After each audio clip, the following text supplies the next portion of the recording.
Reading here, a little golden book with a special golden record, which tells the story as the child turns the pages. Every time your child hears the sound, it's time to turn the page.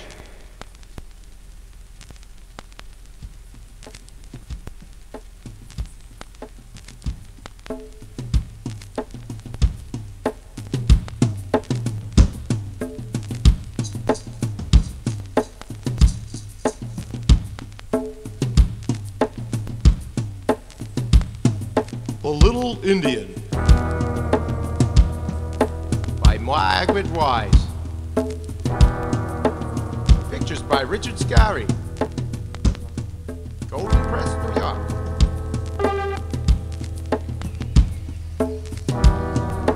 There was a great big Indian and his little Indian boy.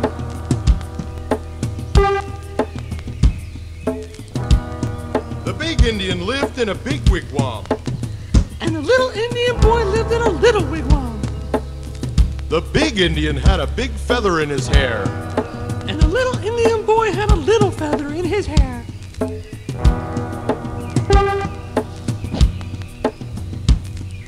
The big Indian had a big raccoon who went everywhere with him. The little Indian boy had a little raccoon who went everywhere with him. And neither of them was afraid of the bears. One day the big Indian jumped into his canoe. And the little Indian boy jumped in his little canoe. And they paddled way up the river.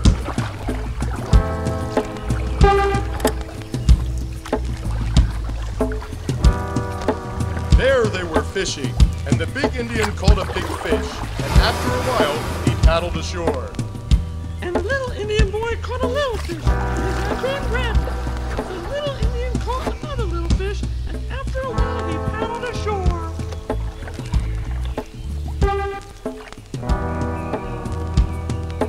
Then the big Indian rubbed two sticks together and lit a fire.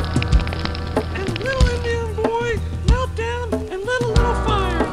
And the big Indian ate the little fish. But the little Indian boy ate the big fish because he was little and had to grow. About them they could hear the noise of the forest. Little winds whispering, squirrels chattering, bears shuffling about, birds flying by. A great deep silence was all about them when suddenly they heard Chop, chop, chop! chop, chop, chop! Someone was chopping down their trees, so off they started through the forest. They walked in the Indian file, softly and silently, without disturbing a leaf or a twig. They walked in each other's footprints, so that no one would know how many of them had walked that way. They were on the warpath. They came to the part of the forest where 7 big trees were all chopped down. And to another part of the forest where 7 little trees were all chopped down.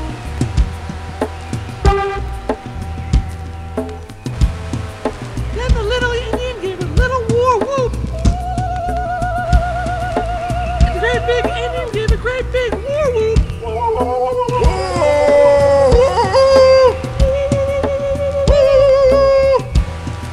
And a great big woodcutter who was taking a snooze. And a very little woodcutter who was taking a snooze Jumped up and ran through the woods. Then the big Indian had a little Indian boy, and the big raccoon and the little raccoon, having chased the woodcutters away, paddled for home.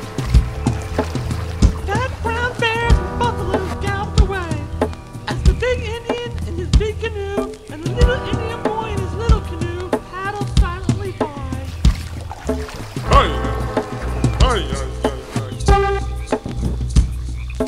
The moon came up and the big hoot owls hooted suddenly. But the big Indian was brave as an Indian,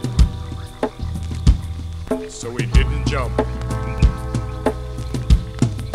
And then a little screech owl screeched, and the little Lou laughed suddenly. But the little Indian boy was brave as an Indian, and he didn't jump. And soon they came home to their wigwams, where they rubbed knots and gave each other a big bear hug to say goodnight. Night! Then the big Indian jumped into the big warm Indian buffalo robe. And the little Indian boy jumped into his little warm buffalo robe. And the great big Indian and his little gritty boy went to sleep. And the stars came out. And the stars came out.